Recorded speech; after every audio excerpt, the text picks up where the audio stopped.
It's time to bring you yet another amazing episode. And now, welcome your host.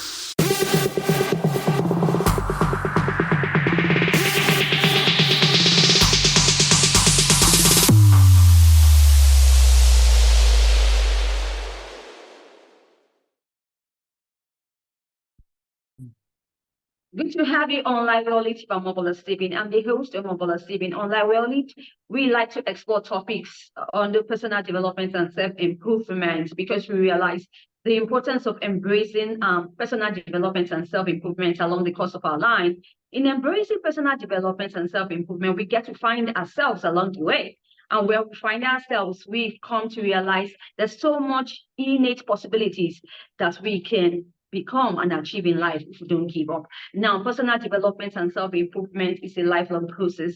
You and I must endeavor to embrace in order for us to move from where we are to where we need to be. This is the focus of Level from Omobola Stephen. We share disruptive mindship conversations on topics and subjects under this. Today, I have Colby Wilk, who is an intuitive teacher and guide, mentor and teacher. Now, Colby assists people to be fully alive. He also assists them to grow their best life.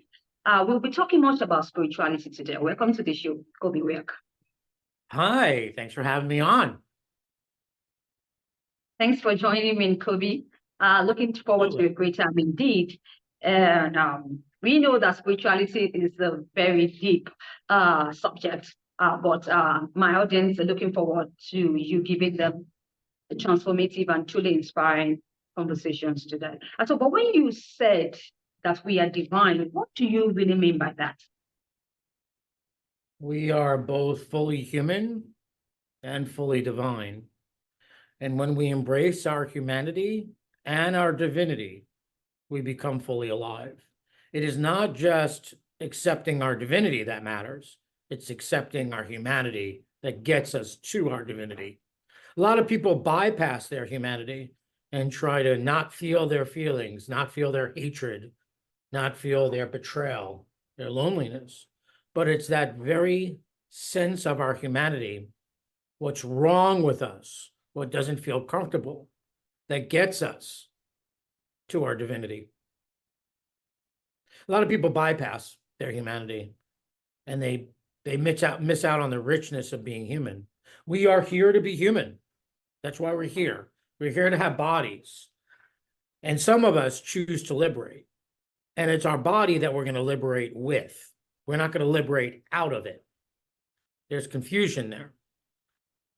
We liberate with our body. And we liberate with our body by going into our body and feeling what's there.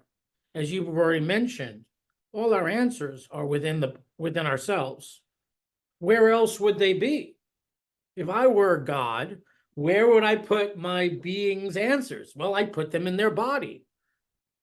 That's where our information rests. But a lot of people are so used to leaving their bodies and becoming overly intellectual or overly psychic and living outside, they miss out on the point of living, which is to accept their humanity that allows their divinity, and the result is full living.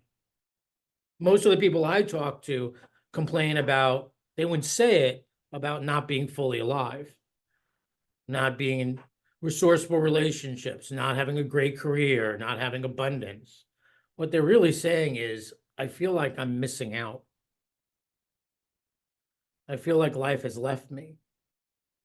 And where I go looking is what they don't accept about themselves. I hope that answers your question. Oh, really? Now, you talk about at that point, people begin to have that belief system that, like, I feel like life has left me behind, right? Oh, can we really say that at this point, the individual is said to be suffering? And now, if this is the answer, how can you spot and put out the hidden cause of suffering? Does it really take much more than the physical eyes to see it? So there's pain and there's suffering. Let me make a distinction. There's pain, my foot hurts, or I have some sort of disease and my head hurts, or whatever the case may be. There's pain, that's real. And then there's suffering, what you make up about the pain. right? And pain could be emotional, pain could be physical, pain could be, but the suffering is what we make about the pain. Okay. If you want to be less in pain, then you want to suffer less. You want to disentangle what you're making up about being in pain. Okay, so for instance, this morning I woke up with allergies and I'm stuffy. I could make that mean that God hates me, or that I'm not healthy, or that my system is attacking me and I'm worthless. That's suffering. Fact is, I'm clogged up. So, first off, if we want to suffer less, we have to disentangle what we're making up about the pain. And then we have to realize why we make that up. Because usually we make stuff up about pain because it's a conditioned response. It's a habit we have that we roll out a story about why we're in pain. And so my job as a healer, as a guide, is to help the other figure out what they make up about themselves repeatedly. What is their reason why their life doesn't work out? I'm not attractive enough because my father said X. I'm not smart enough because my mother, whatever. What is it that we say and we continue to say, even though we may no longer be aware of what we're saying or the story? And then we go into it. All healing, enlightenment is an inside job. It's not outside. And all it really takes is our willingness to be with ourselves. It's not that complicated. It can be hard, it can be uncomfortable, but it's not complicated. Your willingness to be with you. And most people, and our culture is such, that we look outside of ourselves for stuff to buy, stuff to educate ourselves, to distract ourselves from the very thing that's going to give us freedom, which is to go in. So the way out of suffering is to allow your humanity. That's the way out. All right. Thanks for sharing that with my audience, Colby. So we talk about how we can shift our conditioning or our thinking without thinking. How possible is that? Because So first off, it's a great question.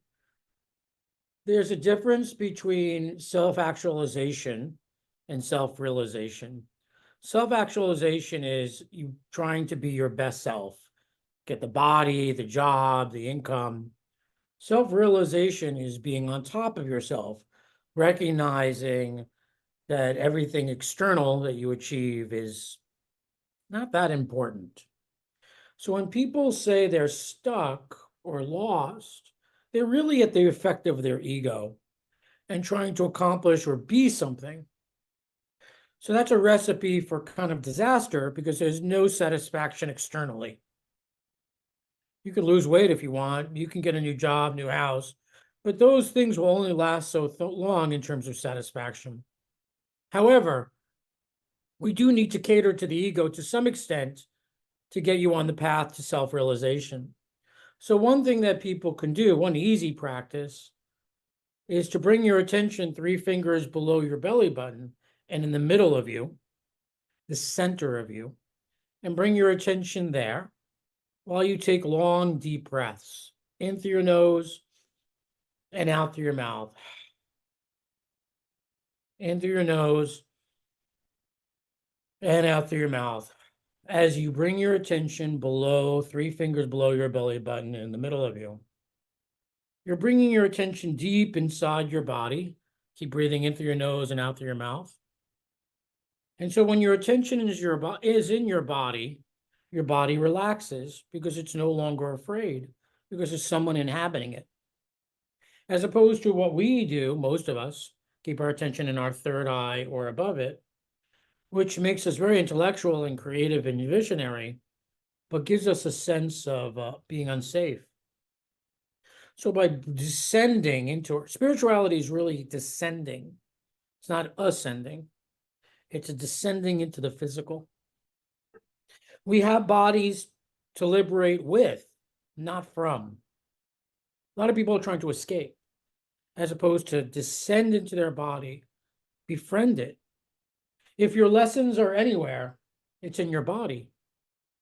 your karma, your lessons. And so keeping your attention out of your body doesn't allow you, stalls you from accomplishing what you chose to accomplish before coming here. But by bringing your attention in your body, your system relaxes, you relax, and you're able to have that uplifted vibration. So the exercise in short is 3 fingers below your belly button, bring your attention in, breathing in through the nose, out through your mouth, and you'll notice you calm down pretty immediately. So that's a way of shifting your thinking without thinking. We're not trying to think, we're trying to think less. Thanks for that. Sure. Sure. Yeah. The question I would like for you to respond to quickly is if I thought that the world I should bring, what should bring more profound peace and happiness, isn't it what we are?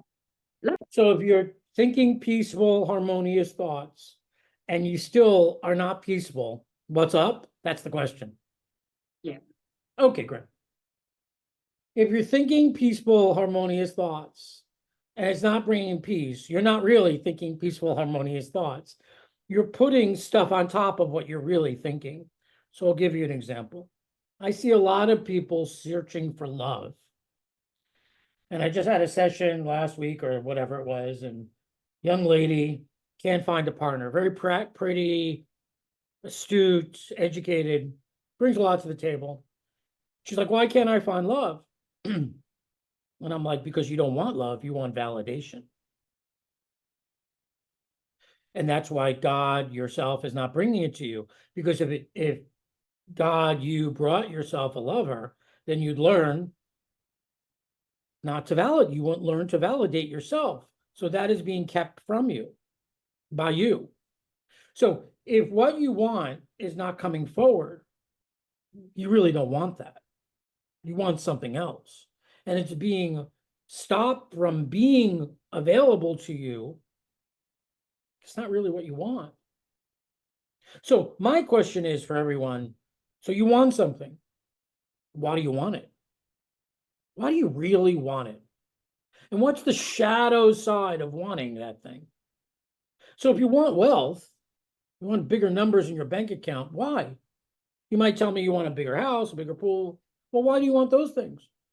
Well, I want to prove to my father that I'm not an idiot. I want to prove to people that I'm successful. You ain't getting it. You're not getting it easily. Until you recognize that you cannot prove anything to anyone and it's not your business. So you want to be a Hollywood star. Why do you want it? Because I want people to see that I'm no longer an ugly duckling. I want people to see whatever. I want my mother to know that I'm as good as my brother. Oh, you ain't getting it till you can get those things for yourself. Because if you did, you would miss out on the opportunity your soul is trying to give you. If you are not getting what you say you want and you're doing everything you know how to do, ask yourself, why do I really want this? So in other words, sure. So in other words, we should be mindful of what we are asking. Is that it? The wave does not tell the ocean what to do. If we are the wave and we are part of an ocean, the wave does not tell the ocean what to do. The wave surrenders to the ocean. What does the ocean want for the wave? What does God, the universe, want for me as a vehicle for it? As opposed to me marching around, egoic, telling the universe with my vision board and my prayers and my affirmations what I want. How about you surrender? What does God want for me? Maybe I don't know what I want for myself. Maybe I don't know what will bring me happiness. What does the universe want for me through me? So many people are so egoic into having the life that they want that they don't pause and say, wow, I'm the wave. I am the wave. I'm a small part of consciousness, of the ocean of consciousness. What does the ocean want from me? And the only way to know that is if you're at the top of the wave, you're in your personality or ego, and you descend down through the wave, and every wave is part of the ocean. You descend into from your consciousness down into the wave, and there at the base of the wave, where the wave meets the ocean, there you can get information. And the way to do that is to bring your attention 3 fingers below your belly button, breathe in through your nose slow, out through your mouth slow, and invite the universe, the ocean, to give you information about what yours is to do. Spirituality is not a way to get what you want. A lot of people confuse that. Oh, I'm going to be spiritual so I can have a better life. No, you're spiritual because you want to relinquish your identity. You want to do what yours is to do. You want to be part of the mystery. And that, you could feel it now as I'm talking, that brings in great peace, great serenity. All right. So can you share some important signs that a soul is calling and they are awakening to their true self? Your soul is always speaking to you. And when I say soul, I mean the larger aspect of you. Your soul speaks to you through your desire. How else would it talk to you? What is it that you want? Not, I want a piece of pizza, a cheese doodle, a chocolate bonbon, a good roll in the hay. What is it that I'm really called to? So, for instance, I'm really called to live by the water. But for many years now, I've been fighting that desire. Oh, I can't do it. I can't afford it. Oh, I already own this house. Da, da, da, da, da, da.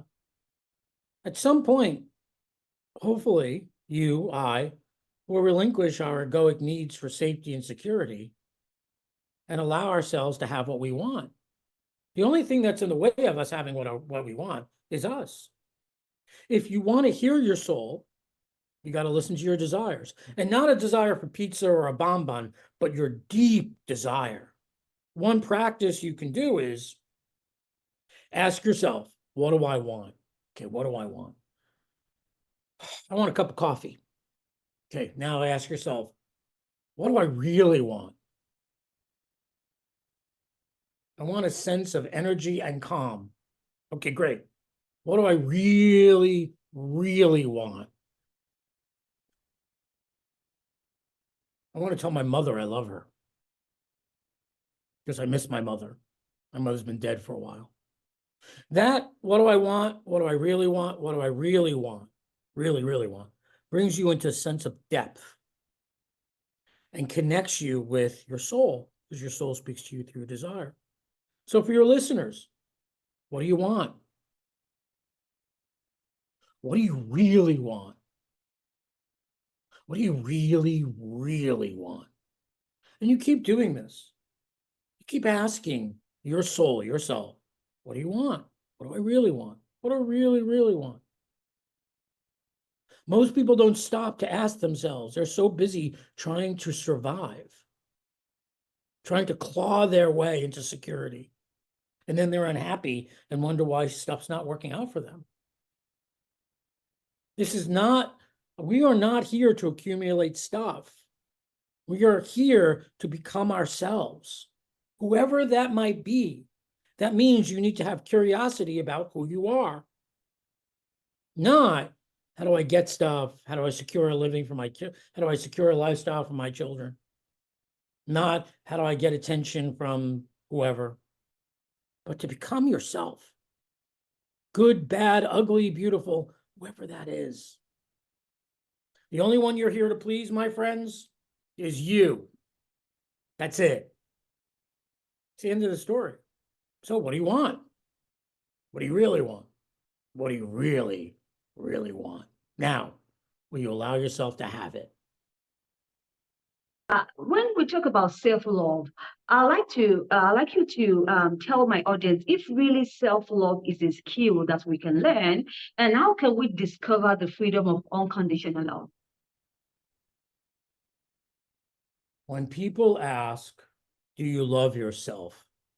I personally hate that question Because loving other people, you get a warm feeling in your chest. You feel loving and giving. That's different than when you love yourself. You don't get that warm feeling in your chest. I don't, nor the people I know. But you do get a sense of calm, presence, connection. So the way to love yourself is to do things that are loving for you. So what might be loving for me is to allow myself to take a walk today instead of working. What might be loving for me is to eat, to sit down and eat as opposed to stand and grab. What feels like love to you, and do it for you. You are the product of your actions and intention. If you are somebody who's been accused of not loving yourself, then start doing things that are loving to you. You're probably really good at loving other people because it's external, and maybe you get validation for loving other people and being a good, kind person. I mean, I'm trained to be a people pleaser. I'm really good at that. But it's taken me some time to focus on me. What would be loving for me today? Maybe it might be eating a piece of cake. Maybe that's not in my diet regime, but that feels like loving myself, not anesthetizing myself, not checking out, not, whatever, because I didn't get this, I get to have a piece of cake, but it just feels like loving myself, treating myself kindly. We're all so busy rushing, especially people your age, trying to develop, their fortune, their sense of self. And that's appropriate for people your age. Absolutely. But you can only get so far with self-actualization, developing yourself. You need to realize what and who you are. What is a human being anyway? What is this that we are? Are we love? Are we spaciousness? Are we God? What is it that we are? And do you have a sense of that? Or are you just trying to run around trying to get stuff and get validation, get affirmation? Screw that. Start by doing some breathing. Ask yourself, what do you want? What do you really want? What do you really, really want? And then choose today, my friends, to do something that feels like love to you. For you. Right, Colby, my audience will like to learn of any important project that you think is going to be beneficial to them in the long run, or perhaps you have any important information that you like to share with them. This is the right time to do so. Oh, God bless you. My website is www.colbywilk.com, COLBYWILK.com. I have all sorts of free gifts on there, and practices and workshops and session information. You can certainly check that out. And I'm on all Facebook and Instagram and Twitter. I'm all on all those, although I'm new at it. And one practice I love to teach, which is really simple, is next time you're passing a mirror, I want you to look at yourself and say, I love you, and I let you out. You're letting what's inside of you out into the world, your soul. I love you, and I let you out. That'll change everything. Every time you pass a mirror, when you remember, no stress. I love you, and I let you out. As opposed to, I got to crimp and claw my way to success, satisfaction, and validation. What if you rested in what you are? Your true self, the God aspect, the divine you, the almighty Ben or Sarah or Colby. Like, what if you rested in that? That's my offer. Brilliant. Thank you once again, Colby, for sharing your thoughts and insight with my audience. We really appreciate you, your time, and your contributions, giving us a valuable contribution to the topic of discussion. We sincerely wish you best of luck in all the projects that you embark upon now or in the near future. Now, if you like to catch up with any missed episodes of the show, you can do so on any podcast distribution platforms to bump into online, and do have a great time. You can tune in to learn more about me and my podcast on my website, www.omobolastv.com. Now, if you'd like to be a guest, also sharing disruptive mindship conversation on topics or subjects under personal development and self-improvement, you can reach out to me via my website, and I'll be looking forward to learning more of you. Perhaps we can come together and be the change that the world is waiting for. I need to sleep before I talk this. Thank you so much, Colby. Pleasure.